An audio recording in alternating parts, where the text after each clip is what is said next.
Would you like to hear a terrifying story of the worst possible thing that could happen to a human? The barbaric and gruesome tale of Stroggification.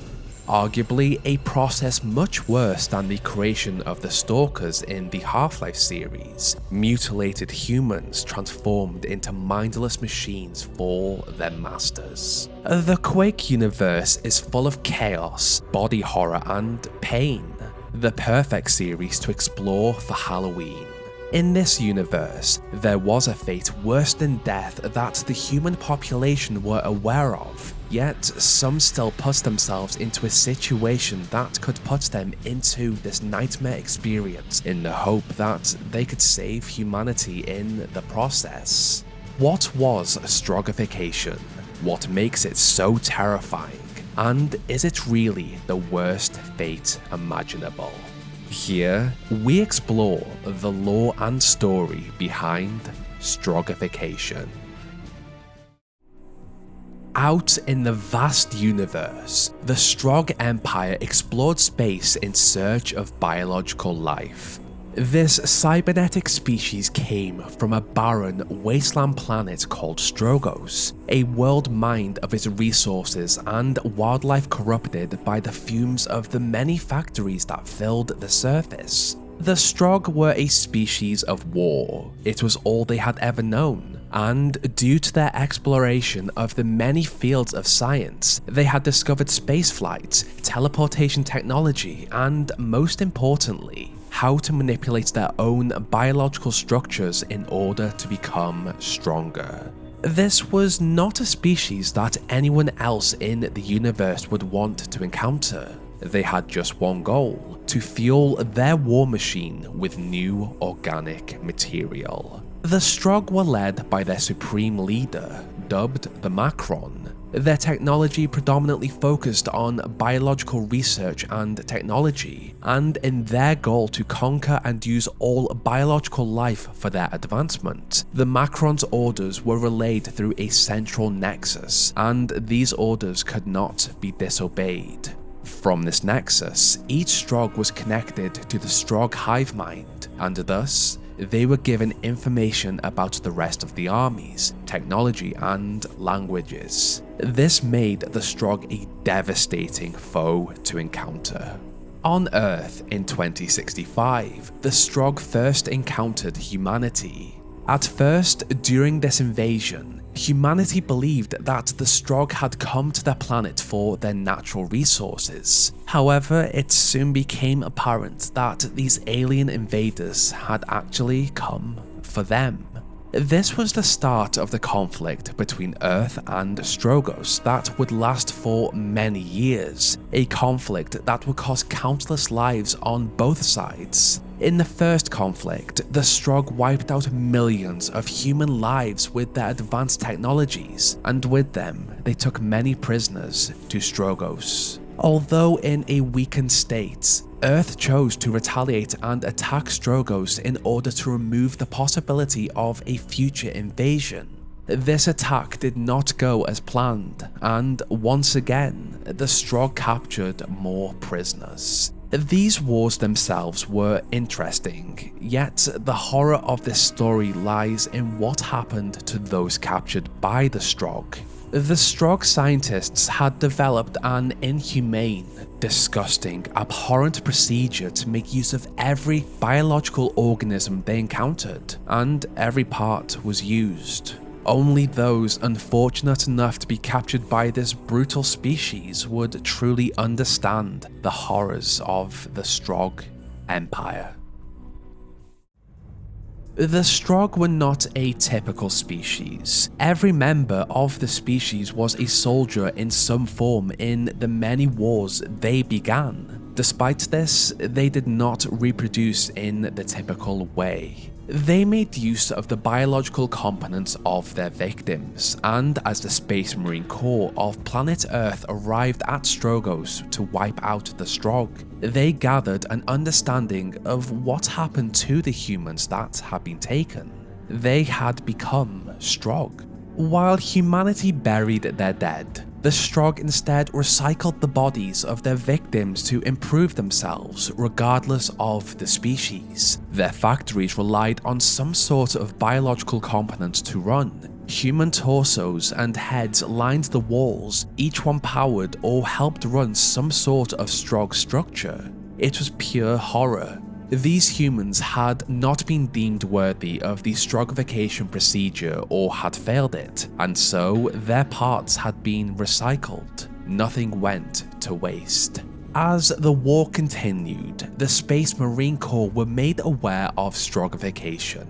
It was described as a brutal surgical procedure. The limbs and flesh of the fallen were fused with metal and machinery to create the monstrosities that were the alien Strogg.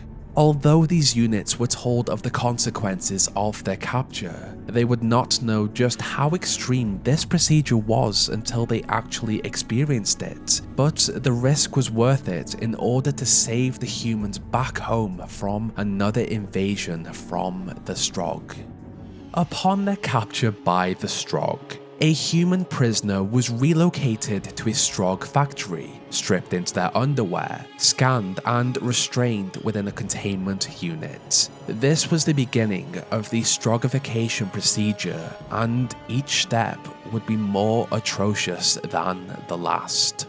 On this conveyor belt of chaos, the human captives had become objects on an assembly line for the Strogg scientists to perform each step of the Stroggification process. The worst part about this was that as each prisoner looked ahead, held in place, they saw what was about to happen to them as the person before them was subjected to terror. The Strogg needed their captives to survive this whole procedure. So the first step was to inject steroids and a nanite colony into the cardiopulmonary system. In essence, this boosted the heart and lungs' natural ability to withstand what was to come. This injection also came in the form of a large needle, and without any pain relief, the victims felt every ounce of agony. If required, the scientists on this section would even fly over to the convert and manually begin the process of facial mutilation. Having completed this step, the conveyor belt continued on, and as the prisoner lay there, trapped on their way to the next step, all they could see was the splatter of blood on the walls and roof. They were not the first, and surely they would not be the last to be in this situation. The Strogg required resilient warriors to fight for them. The humans they had fought against did have a strong combat ability, but their flesh was weak and frail. To enhance them, the prisoners were subjected to a well-used saw blade and their legs were removed, just like a blade sawed through wood. It was often that the convert passed out at this point. However, the steroids kept them alive as their hearts beat faster and faster. In their place, new robotic legs were jammed into and fused with the raw leg stumps. As for the rest of the human body, protective metal plates were installed directly into the prisoner's flesh. Once almost naked, their lower face, chest, arms, hands, and abdomen were now sheltered from any harm. Although this augmentation of course would have been extremely painful, the Strogg in a way had improved the human.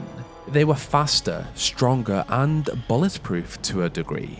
The human convert was almost complete at this point, and while the physical modifications were done, their minds were not. On the next step in this terror tour, the prisoners were subjected to a large hypodermic needle. Upon impact into the brain, specifically the cerebellum, a neurocyte was implanted. The cerebellum was responsible for most of the responsibilities of the human body. The neurocyte was designed to almost take over this section of the brain, and as a result, the entire human body. This device was also connected to the Nexus, the heart of the Strogg, and with this connection, The prisoner was flooded with information and given access to Strogg-only privileges. They instantly learned their language, had access to their technology, and healing equipment, to name just a few. Having been subjected to the physical modifications and had the neurosight implanted, this new Strogg was placed into a tank and prepared for activation, just like a new device that required activation before use. When needed, their tank was pulled and sent to the registration center. It should be noted that at this point, this Strogg still had the human thoughts, desires, and hopes of escape.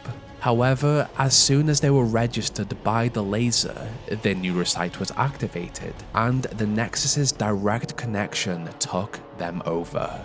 All of their basic drives, dreams, and feelings overtaken through their neurosights, the Nexus now controlled this unit, and they followed the orders of the PATRON, simply drones in a machine army.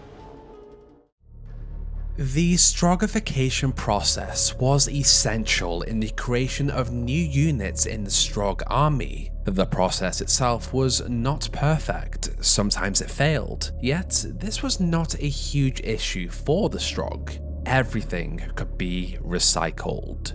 Some of the humans were claimed by Strogg scientists to experiment on in order to improve their war machine. These experiments were often dubbed mortality tests, and they were as awful as the name sounds. The victims were subjected to inhumane, awful treatment. Their organs were removed without pain relief in order to simply study the reaction of the victim, how much pain it could tolerate, and how long they could live without their organs. This was why torsos and heads lined the walls and were connected to machinery in Strogg factories. For the biological parts that were deemed unused by the Strogg, they were instead recycled into a biofuel called Stroyent. The Strogg were created in bulk, but they too needed something to sustain them, heal them, run the biological components of Strogg machinery, and the various other needs across Stroggos. To recycle these biological materials, many Stroyent factories were set up across Stroggos. Makeshift factories were also set up on the world that the Strogg had assaulted. These factories were just as awful as those constructed for the Stroggification process. Just like a meat factory, body parts were dropped onto conveyor belts to begin the Stroyentification process. Sometimes, even the victims of the mortality tests were dropped onto these belts, tortured into insanity, unaware or simply incapable of helping themselves from what was to come. As this biological matter, alive or dead, continued on through this line, they were chopped up into smaller, manageable pieces. These remains were then collected and treated with chemicals to refine it into Stroyent. On Stroggos, it was noted that raw Stroyent was fed to a large creature dubbed the Stroyent processing creature. Having been force-fed this substance, a reaction occurred as the Stroyent traveled through the creature's stomach and digestive system, and it was converted into ready-to-use Stroyent. Whether a similar process occurred on Earth or the other Conquer planets is unknown. Nothing went to waste. A human captive was either transformed into a Strogg, experimented on to turn them into a new type of Strogg, or they became Stroyent. The process of Stroggification was a terrifying consequence of the capture of a human marine. Humanity had lost a lot of their own to the Strogg, and during this point in their war, the risk was worth it, yet it was still an awful process to go through. This version of Stroggification only happened to the humans that were captured. However, if the Strogg Empire was looked at as a whole, there are many other creatures that had been transformed. This awful process was not just limited to humanity. many others had experienced it too. During the second invasion of Stroggos, there was one man who went through the majority of the Stroggification procedure, Corporal Matthew Kane. He endured the excruciating needles and saw blades. To his luck, Kane was rescued by his team just before his neurosight was activated. He looked just like a Strogg, but he still had free will without a link to the Nexus. His neurosight did, however, offer him Strogg privileges, access to their language, their Stroyent medicine, and teleportation technology. The unwilling sacrifice of Corporal Matthew Kane's human form helped the Space Marine Corps in their fight, a fight that led to the destruction of the Nexus. The Stroggification process had affected not only humanity, but many other species out there in the universe. Only this time, it had helped humanity cut off the ground Strogg units from the overwhelming orders of the Nexus. As things stand, without the Nexus, the Strogg that remained are alone, left only with their own thoughts and desires. The Stroggification process had normally brought only chaos and torture, but in the case of Corporal Matthew Kane, it had given humanity their golden bullet to take down the enemy. I have wanted to jump into Quake lore for so long, and with it being Halloween season, and with the Stalker videos and Jeff video doing so well last week, Stroggification seemed to be the perfect opportunity to bring it to the channel. Stroggification is much worse than Stalkerification. If you have not played Half-Life, I have left a pinned video here for you. If you are a Quake fan, it is very likely that you are also a Half-Life fan. I will say, Quake 1 is still my favourite game in the series. I have a love-hate relationship with the final boss too. Over the next few months, I'm going to aim to add more Quake to this channel. Please let me know if you have any suggestions for topics I should explore.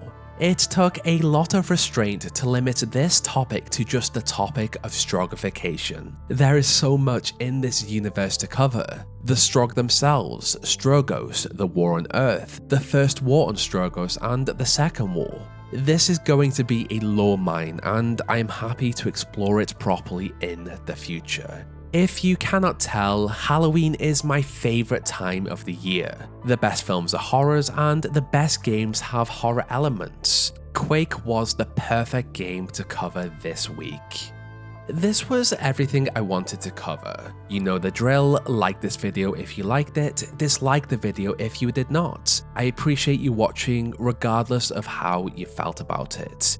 Quake is a new game to the channel, so the algorithm won't pick it up straight away, so if you could please leave any sort of interaction, that would be incredible. Any comment, any like, even a dislike, share it, it would help so much. Also subscribe if you want to see more content like this. Finally, I would like to thank my incredible gold tier patrons and channel members. They also get access to these types of videos a little early. Jonas, Lewis, Queen Arby, Fluffy the Dragon, Chicken Guy 791, Ruben Mendoza, Duke, Toadnut, Oren X, Azu, Karatana, AJ, Verona, Comfy, BG Games, Apravis, and Arnis. Now, what did you think of this lore? Is there a worse fate than Stroggification? And what would you like to see next? This is where our story ends. Check back next week for a new one.